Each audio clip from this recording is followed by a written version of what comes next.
Un jeu de mots et un drame derrière le coup de pas cool aujourd'hui. Oui, ça fait quand même des jours que je me pose la question, mais pourquoi est-ce que les prix du chocolat n'augmentent pas alors que plus un gramme de cacao ne sort de Côte d'Ivoire depuis 3 mois? La Côte d'Ivoire qui est le premier producteur mondial du cacao avec 1 200 000 tonnes par an. Alors c'est cool que ça augmente pas, mais l'explication, elle, est moins cool.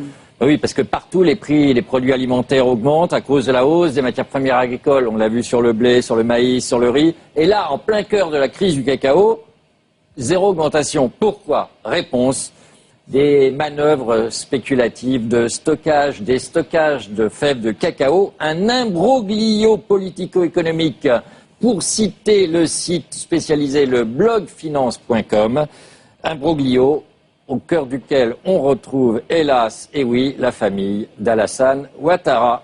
L'après-paquebot commence bien. Alors, qu'est-ce que c'est que cet imbroglio exactement? Je vais simplifier et résumer. En matière de spéculation, il faut toujours simplifier et résumer. Alors, le premier producteur de cacao ivoirien est la société Armajaro Trading Limited. Le propriétaire est un Anglais qui s'appelle Anthony Ward. Et le directeur Afrique de cette société s'appelle, lui, Loïc Folorou. Et c'est là que ça se corse, parce que Loïc Folorou est le fils d'un premier lit de Madame Dominique Ouattara, épouse Alassane Ouattara.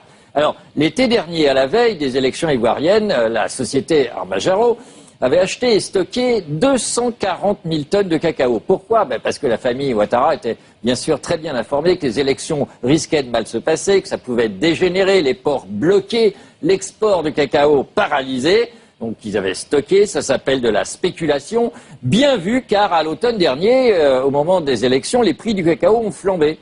Et Anthony Ward et Loïc Folorou ont liquidé une partie de leur stock. Conséquence, les prix sont retombés. Bis repetita, ça s'est passé le 24 janvier dernier. Ouattara, soutenu par la France, les États-Unis et l'Union européenne, annonce le gel des exportations de cacao de Côte d'Ivoire. Alors, les cours mondiaux immédiatement ont pris 6%. On est monté jusqu'à 3 666 $ la tonne de cacao. C'est le niveau le plus élevé depuis 1979. Et là-dessus, qu'est-ce qui s'est passé? Anthony Ward et Loïc Folorou ont revendu leur stock, empoché les bénéfices. Et du coup, comme ils ont revendu, les prix sont immédiatement retombés. Vous savez maintenant pourquoi les prix du chocolat n'augmentent pas. La société Armajaro stocke d'avance et revend à mesure pour empocher les bénéfices. Alors précisons 2 choses. 1, c'est que cette spéculation est parfaitement légale.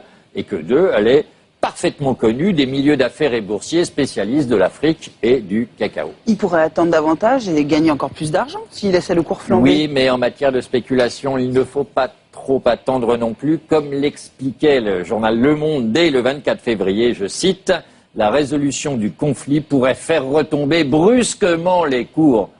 Un bon tien vaut mieux que 2, tu l'auras. » Voilà. Conclusion, M. Ouattara commence son règne, si jamais il advient, par un enrichissement spéculatif en profitant de la guerre civile et de la crise. Je trouve que c'est moyen cool là, et pas très bon signe pour l'avenir de la Côte d'Ivoire, dans tous les cas. Je traduis votre pensée, pas cool.